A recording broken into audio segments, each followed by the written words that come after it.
घरातील सुना केवळ चुला चौकाच करायला शोभतात आणि इला बघा काम चुकवण्यासाठी जेव्हा बघावे तेव्हा पुस्तक घेऊन बसलेली असते.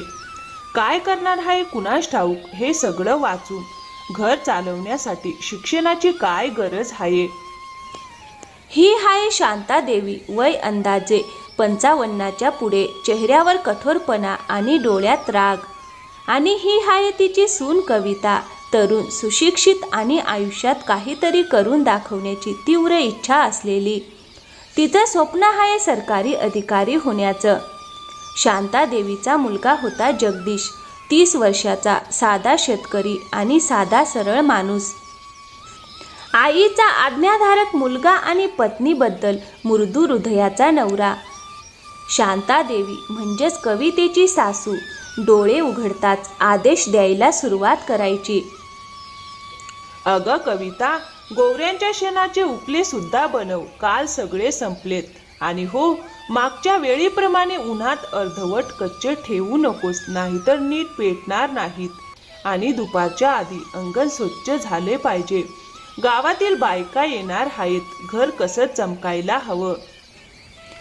कविता गप्प मान हलवून कामाला लागायची. मनात मात्र पुस्तकांची पाने सळसळत राहायची. पण हातात झाडू आणि बादली असायची. पण जसा काही क्षण स्वतःसाठी काढून ती पुस्तक उघडायची तसाच शांतादेवीचा आवाज पुन्हा घुमायचा. अगं सुनबाई, हा कोणता नवा उद्योग सुरू केलास? घरचं काम संपलं आहे का म्हणून ही पुस्तकं घेऊन बसलीस? कविता घाबरत घाबरत म्हणायची, सासूबाई, फक्त अर्धा तास वाचन, मग सगळं काम करते. शांतादेवींच्या चेहऱ्यावरच्या रागाच्या रेषा आणखीन गडद व्हायच्या. आमच्या काळात सुना घर सांभाळायच्या. शिक्षण वगैरे काहीही नव्हतं. तुला एवढंच वाचायचं होतं तर लग्नच कशाला केलंस ग? कविता मुकाटपणे पुस्तकं आवरून पुन्हा कामाला लागायची. शांताबाई दररोज एखादं नवीन काम सांगायच्या, जेणेकरून कवितेला वाचायला वेळच मिळू नये. अगं, आज शेतातून कोबी कापून आणायची आहे आणि लक्षात ठेव, किडे लागलेले नसावेत. आणि हो, जवळच्या विहिरीतून पाणीही भरून आण. कवितेने थकलेल्या डोळ्यांनी आकाशाकडे पाहिलं. जणू देवाला ती विचारत होती, हे देवा, आमच्यासारख्या मुलींसाठी स्वप्न पाहणं गुन्हा आहे का? कधी कधी कवितेचं मनोबल तुटायचं. ती हार मानून रडायची. पण लगेच स्वतःला ती सावरायची आणि स्वतःशीच म्हणायची, कितीही अडचणी आल्या तरी मी हार मानणार नाही. मग दुसऱ्या दिवशी सकाळी शांतादेवी उठलेल्या होत्या. पण कविता आपल्या खोलीत बसून अभ्यास करत होती. ती इतकी गुंग होती की तिला वेळेचं भानच राहिलं नव्हतं. शांतादेवी चहाची वाट पाहत होत्या, पण सुनेची काहीच खबर नव्हती. ती रागारागाने म्हणाली, अगं, सूर्य उगून गेला आहे आणि अजून मला चहा मिळालेला नाही. तू काय करत आहेस? कवितेने वेळ पाहिली आणि ती चकित झाली. ती धावतच खोली बाहेर आली आणि म्हणाली, माफ करा सासूबाई, मी आताच चहा आणते. अगं, तू पुन्हा पुस्तक घेऊन बसली होतीस ना? कसल्या काळातली सुनबाई आहेस तू? पुस्तकांनी घर चालतं का? लग्न करून आलीस की अभ्यासाची शाळा काढायला? सून आहेस, सुनेसारखं वाग. जी बाई पुस्तकातच मग्न असते ती घर नीट सांभाळू शकत नाही. घरात अजून चूल पेटलेली नाही आणि तू इथे पुस्तक हातात घेऊन बसली आहेस. तुला लाज नाही वाटत का? तेवढ्यात जगदीश उठून आला. काय झालं आई? एवढा राग का करत आहेस? अरे, विचार तुझ्या महाराणीला. अजूनपर्यंत काय करत होती ती? दिवस उजाडला तरी मला चहाचा एक कप सुद्धा मिळाला नाही. अगं आई, मग काय झालं? ती अभ्यास करत असेल. थोडा उशीर झाला असेल ना? तू थोडं शांत हो. एवढा राग आरोग्यासाठी चांगला नाही. थांब, मी तुझ्यासाठी चहा आणतो. अरे हो हो, तू तर आपल्या बायकोचीच बाजू घेणार ना? मग या घरात माझं काय काम आहे? असं म्हणत शांतादेवी आपल्या खोलीत निघून गेल्या. थोड्याच वेळात जगदीशही नाश्ता करून शेतावर गेला. कविता घरकाम आटोपून आपल्या खोलीकडे जात होती. तेवढ्यात शांतादेवीचा आवाज आला. अगं सुनबाई, गायींना चारा टाक, मग विहिरीतून 2 घागऱ्या पाणी भर आणि आज सगळं धान्य उन्हात घाल, नाहीतर किडे लागतील. आणि हे सगळं होईपर्यंत पुस्तक हातात घ्यायचं नाही. आणि हो, उद्या सकाळी सूर्य उगवायच्या आधी गोवऱ्यांचे उपले बनव. दुपारी शेताच्या बांधावर गवतही कापायचं आहे. कवितेला काहीतरी बोलायचं होतं, पण शब्दच साथ देत नव्हते. मनात एकच विचार घोळत होता.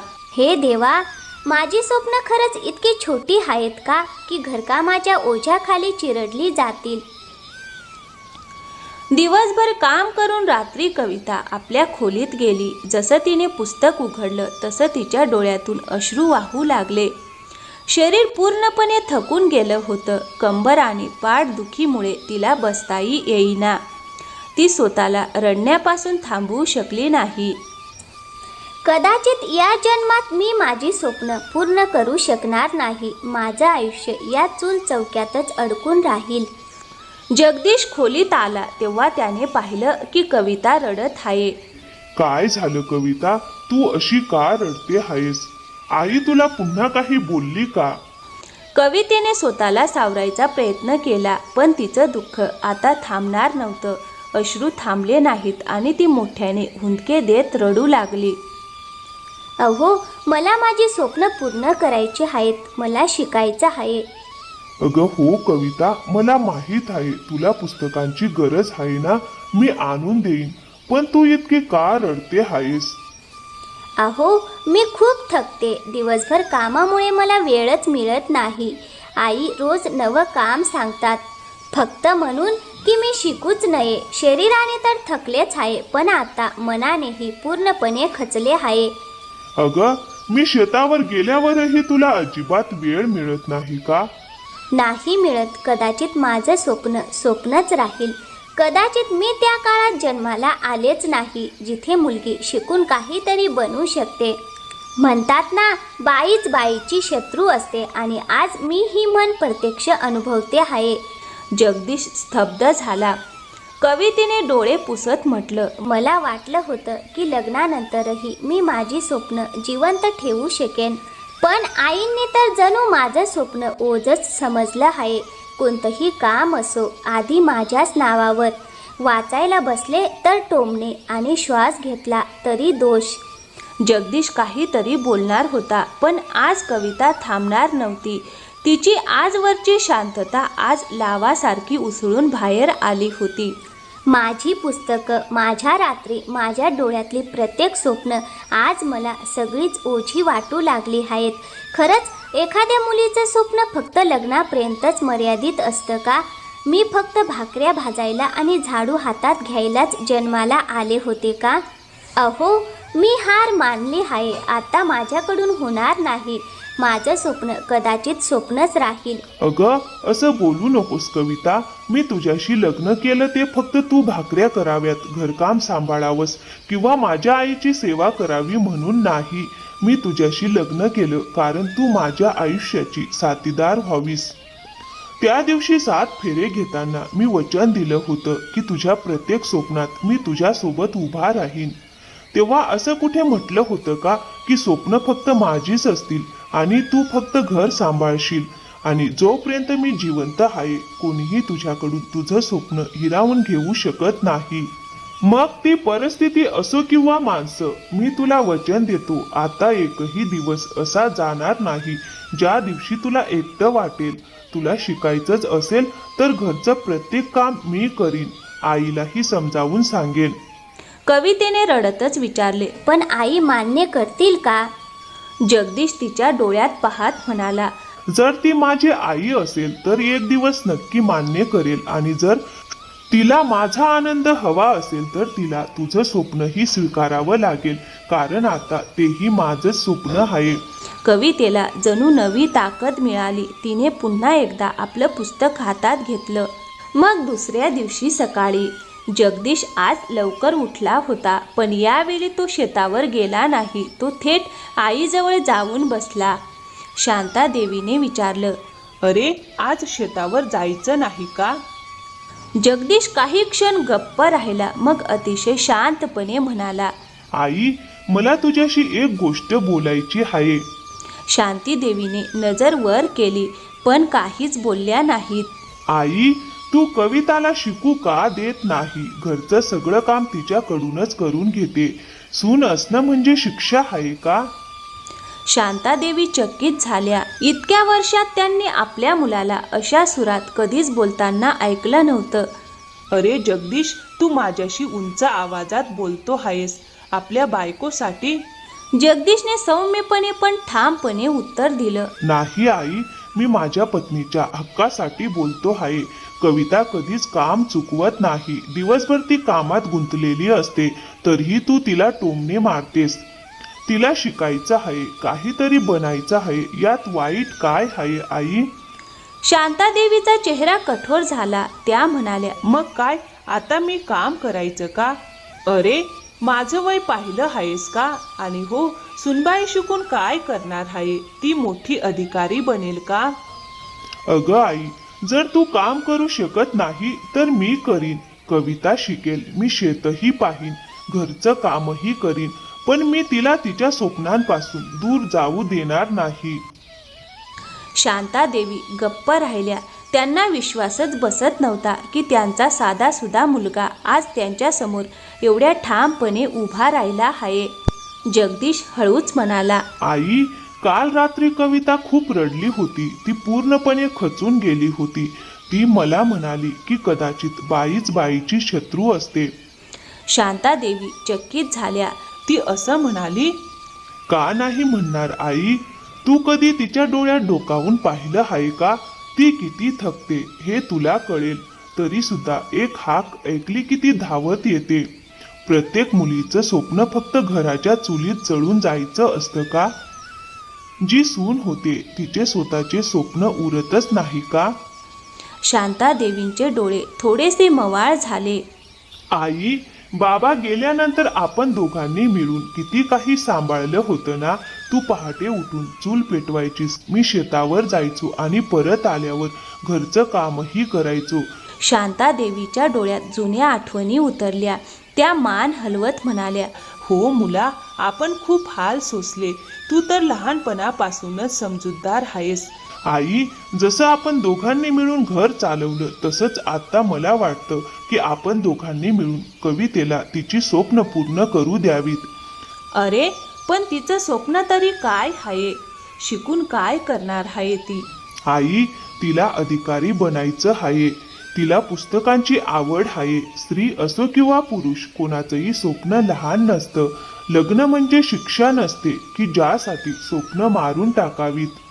शांतादेवी काहीच बोलल्या नाहीत. त्या फक्त ऐकत राहिल्या. जगदीश पुढे म्हणाला, आई, तू म्हणतेस की सुनेने घर सांभाळायला हवं. मी ते मान्य करतो, पण आपणही तर काही करू शकतो ना. कवितेला एक संधी दिल्याने आपलं घर तुटून जाईल का? नाही आई, आपण तिच्या पाठीशी उभं राहिलो तर हे घर आणखीन मजबूत होईल. शांतादेवींचे डोळे पाणावले. पहिल्यांदाच त्यांना आपल्या मुलाच्या बोलण्यात एक वेगळीच खोली दिसली. त्या विचारात पडल्या. जगदीश पुन्हा म्हणाला, आई, तू सांगशील तर कविता उद्याही भांडी घासेल, शेतातील माती उचलेल. पण जर तुला तिच्या डोळ्यातली चमक पाहायची असेल तर तिला शिकू दे. एक दिवस ती अधिकारी बनेल आणि लोक म्हणतील, शांतादेवीच्या सुनेने घराचं नाव उज्ज्वल केलं. तो दिवस तुला पाहायचा नाही का? शांतादेवी काही क्षण शांत राहिल्या. मग हळूच म्हणाल्या, ठीक आहे मुला, तू म्हणतोस तर मी प्रयत्न करीन. सुनेला तिचे स्वप्ने पूर्ण करून देईन. पण तू मला एक वचन दे, तू कधी माझ्यावर रागावणार नाहीस.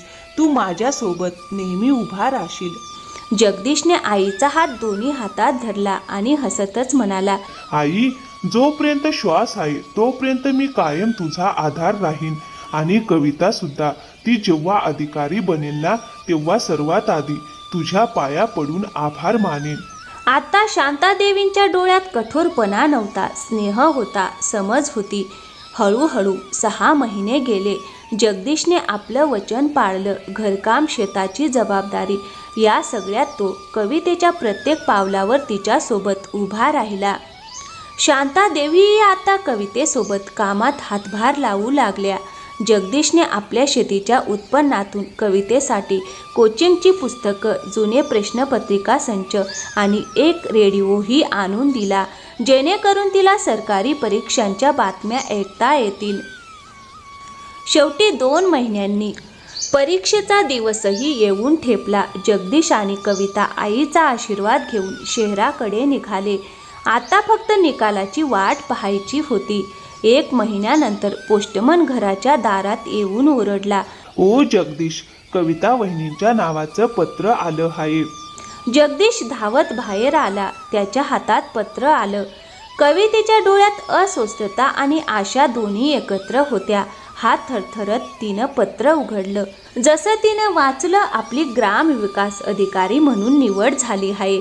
जगदीशने तिला घट्ट मिठी मारली. पाहिलंस कविता, तुझं स्वप्न आता स्वप्न राहिलेलं नाही, ते वास्तवात उतरलं आहे. ही बातमी ऐकून शांतादेवी ही भावूक झाल्या. त्यांनी कवितेच्या डोक्यावर हात ठेवला आणि पहिल्यांदाच मोठ्या प्रेमाने म्हणाल्या, सुनबाई, तू आमचं नाव उज्ज्वल केलंस. मला माफ कर, मी तुझ्यावर खूप अन्याय केला. पण तू हार मानली नाहीस. आता मी सगळ्यांना सांगीन, माझी सुनबाई अधिकारी आहे. गावकरी मिठाई घेऊन येऊ लागले. सरपंचही येऊन म्हणाले, अभिनंदन शांताताई, धरणपूरमध्ये पहिल्यांदाच एखादी सून सरकारी अधिकारी झाली आहे. शांतादेवी अभिमानाने म्हणाल्या, आज जर कोणत्याही सुना शिकू इच्छित असतील तर सर्वात आधी मीच त्यांच्या पाठीशी उभी राहीन. माझ्या सुनेने मला शिकवलं आहे की स्वप्न वय, जात किंवा नातं पाहून येत नाहीत. तर मित्रांनो, कशी वाटली आजची कथा? आवडली असेल तर व्हिडिओला एक लाईक करा आणि हो, चॅनलवर नवीन असाल तर प्लीज चॅनलला सबस्क्राईब नक्की करा. थँक्यू, धन्यवाद.